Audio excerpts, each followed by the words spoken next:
Olá pessoal, tudo bem? Denis do Fala Farma aqui mais uma vez. Sejam muito bem-vindos ao canal. Espero que esteja tudo bem com você, com sua família. No vídeo de hoje eu vou explicar um pouco sobre o que é medicamento de referência, o que é medicamento genérico e o que é medicamento similar. E também vou te dar algumas boas dicas de como você pode economizar no seu bolso, afinal, tempos de crise estamos sofrendo aí.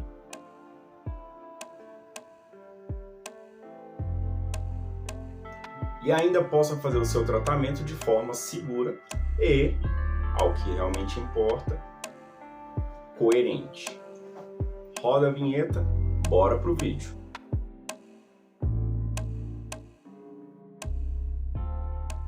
Bom, como eu comentei com você, temos 3 classificações dos medicamentos: referência, similar e genérico. Vou dar um breve apanhado, explicar mais ou menos por que cada um recebe essa classificação. Daí você vai avaliar, de acordo com as sugestões que eu vou dar aqui, qual melhor atende a sua necessidade. Começando pelo medicamento de referência. Suponhamos que você descubra uma molécula, uma planta, daí você imagina que essa planta, você percebeu ali que, sei lá, algumas pessoas de algum local do mundo fazem uso daquela planta para determinadas situações, mas ainda não existe nada no mercado que realmente seja a base daquela planta. Daí, a partir do momento que você tem uma hipótese, você precisa provar aquela hipótese. Lógico, a gente está falando aqui de desenvolvimento de medicamentos. No medicamento de referência, a situação é a seguinte: o medicamento inicial surge de uma hipótese, de uma ideia. Essa ideia, primeiramente, antes de tudo, ela é estudada em laboratório. São testes feitos in vitro e in vivo, somente laboratório. Quando fala in vitro, é in vidro mesmo, né? Digamos assim, grosseiramente falando. Os testes in vivo são testes feitos em camundongos e coelhos. Estes exatamente para verificar a toxicidade do medicamento, se realmente essa substância que está sendo analisada ela não pode ser letal. Durante essa fase de testes, já existe uma pré-seleção para os próximos testes, que é a seleção dos indivíduos que vão fazer os testes. Após essa primeira fase laboratorial, pulamos para uma próxima fase, que é a fase clínica. A fase clínica ela é dividida em 4 partes. Primeiro, fase clínica 1, 2 e 3. E a quarta eu vou deixar por último, porque essa a gente vai trabalhar com ela um pouquinho mais detalhado. Nos estudos de fase clínica 1, 2 e 3, esse medicamento, essa substância, ele é extensamente estudado para que possa vir a se tornar um potencial medicamento, de acordo com a sugestão, né, do fabricante ali. Aí a ideia é exatamente você determinar eficácia, eficiência, ver se realmente ele não é tóxico, saber quais dosagens, você vai fazer ajuste de dose, todas essas fases.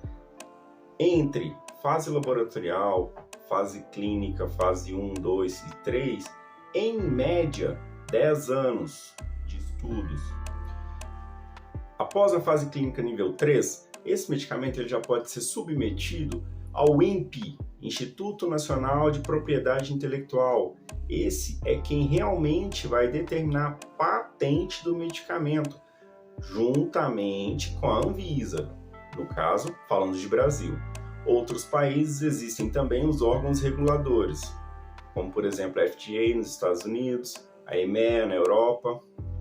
Passada essa parte de estudos, laboratório, teste 1, fase 2, fase 3, esse medicamento ele entra após aprovado pela Anvisa, após o INPI ter aprovado e tudo mais. Esse medicamento ele pode pular para a fase 4 de estudos. Fase 4 de estudos, essa realmente é uma fase que todos nós, eu, você, qualquer um da sua família, participamos. Sim. A situação é a seguinte: fase nível 4 é o controle de farmacovigilância. Na farmacovigilância, a gente vai realmente determinar se tudo aquilo que o fabricante está dizendo, todos os testes que ele fez, tudo que ele se propôs a fazer, se realmente aquilo é verdade. Como que realmente, para que essa substância vá para o mercado, lógico, a Anvisa ela faz também alguns testes delas. Então, realmente, é uma função bem difícil para a Anvisa. O fabricante está estudando essa substância tem, em média, 10 anos. A Anvisa estuda a substância, sei lá, 6 meses, 1 ano, no máximo. Não dá para comparar, né? Agora que você já entende um pouco como surge o medicamento de referência, vamos entender um pouco similar e genérico.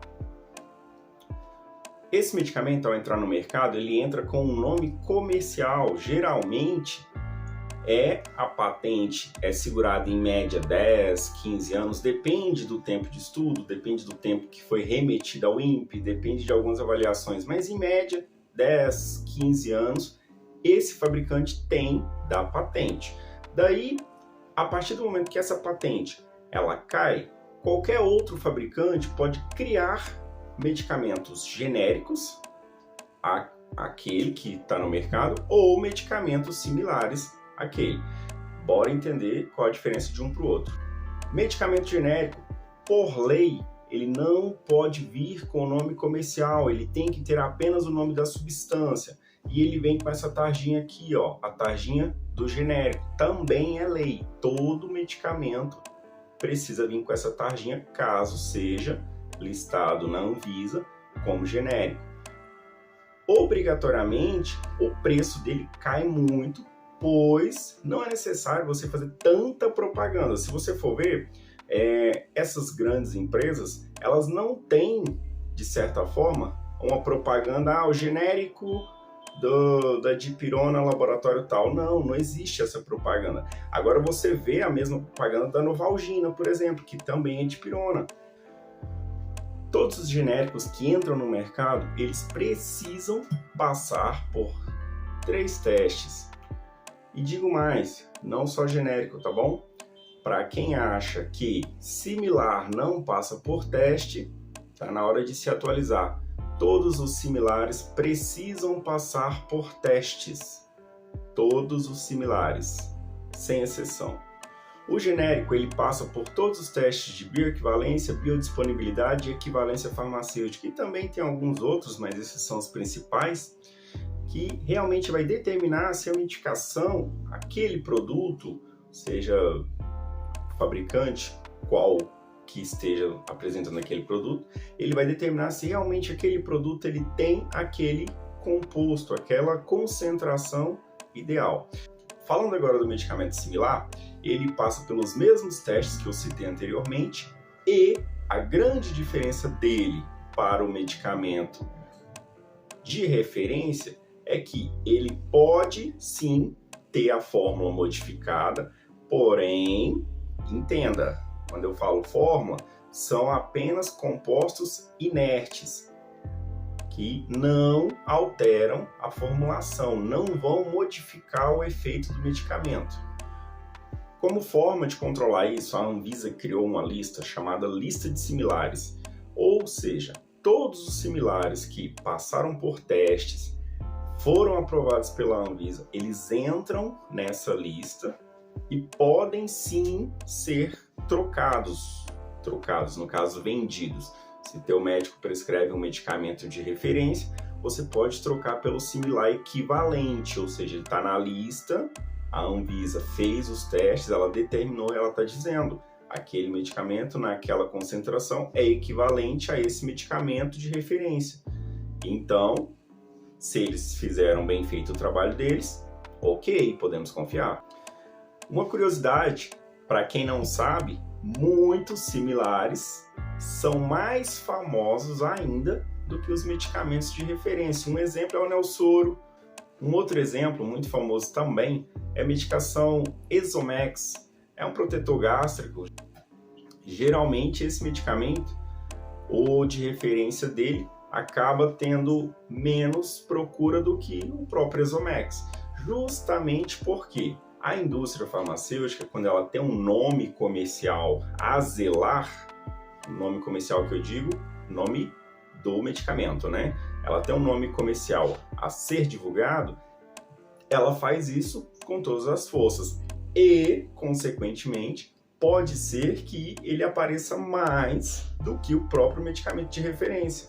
No caso do Nelsoro, o de referência ao Sorine. No caso do Exomex, o de referência ao Nexium. E também no caso dos genéricos, temos sim também a mesma situação. Cá para nós, você sabia que dipirona é, no caso genérico da Novalgina? Sabe me dizer qual que é a medicação de referência do omeprazol? Já usou alguma vez? E você sabia que o paracetamol é também o genérico? Mais duas para fechar, para quem aí faz uso de medicação para pressão, losartana e captopril também são genéricos. Ou seja, mesmo a indústria farmacêutica não fazendo tanta divulgação do nome comercial, essas indústrias entraram no programa do Farmácia Popular, que esse é um assunto para um outro vídeo, e esse programa do Farmácia Popular, ele acabou alavancando muitos genéricos. Bom, dica bônus, afinal, lá no começo do vídeo eu falei que eu iria te deixar uma dica bem legal para você saber qual medicamento comprar, ter garantia no seu tratamento e, no final das contas, ainda gerar uma economia. O que a gente tem é um país muito grande, com muita gente querendo dar jeitinho e a fiscalização fica um pouco dificultada exatamente pelo jeitinho. E ainda tem a situação complicada. Muitos laboratórios trabalham seriamente e se preocupam realmente com o bem-estar do paciente. O propósito é cuidar e não simplesmente vender. Porém, alguns outros laboratórios geram uma situação contrária, agindo totalmente de má fé com o usuário final, que é eu, você, seu pai, sua mãe, todos nós. Bora aprender a fugir disso? Qual que é a situação real? Temos, de certa forma, alguns interesses aqui que pode complicar. O médico, por muitas vezes, ele recebe visita dos laboratórios. Alguns laboratórios, conforme eu disse, agem de má fé, ofertando alguns benefícios a esse médico, caso aquela medicação seja prescrita. Fica de olho nisso. Ponto 2.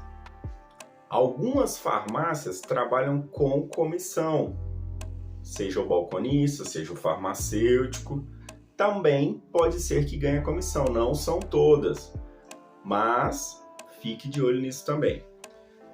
Bora aprender a fugir desse viés de lado, parar de puxar a corda para o lado do médico, parar de puxar a corda para o lado do farmacêutico e vamos puxar para o nosso lado de cliente.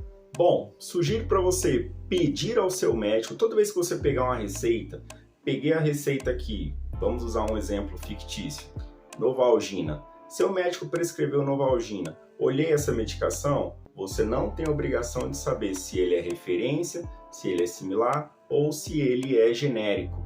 Pergunte para o seu médico, doutor, esse medicamento, sabe me dizer qual a classificação dele?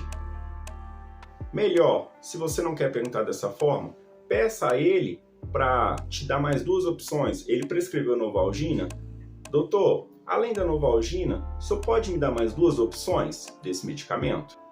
Dessa forma, você vai ter 3 opções, seja referência, similar ou genérico, para escolher. O seu médico, ele conhece os laboratórios que são bons, porque nós que somos da saúde, o tempo todo a gente está vendo problema X, problema Y, algum laboratório que teve recal, algum laboratório que teve problema. Então, o seu médico, se ele realmente for uma pessoa séria, ele vai saber qual te indicar. E dessa forma, você vai na farmácia, exemplo que eu dei, Novalgina foi a prescrição, vamos supor que ele prescreva também Novalgina, dipirona, Dipimed. Daí você tem 3 opções para escolher qual usar. Porque varia muito de dosagem, varia muito. Então, o teu médico, ele tem que estar ele deve estar se atualizando exatamente para facilitar a sua vida. Você que é leigo, você que não conhece, você não é obrigado a saber quais são os medicamentos que estão disponíveis. O seu médico, nós da farmácia, sim, nós precisamos saber. Não caia nessa, seu médico pode ser que esteja recebendo gratificações, a sua farmácia que você compra pode ser que esteja também, então faça pesquisa, além desses medicamentos, dessa opção que eu citei aqui, faça pesquisas em farmácias diferentes, existe diferença de preço, tá bom? Cuide de você, cuide do seu bolso. Comenta aqui nesse vídeo se você já sabia dessas dicas. Se você gostou, dá um joinha, compartilha, afinal, o conhecimento sempre é bem-vindo. Aquele abraço, até o próximo vídeo.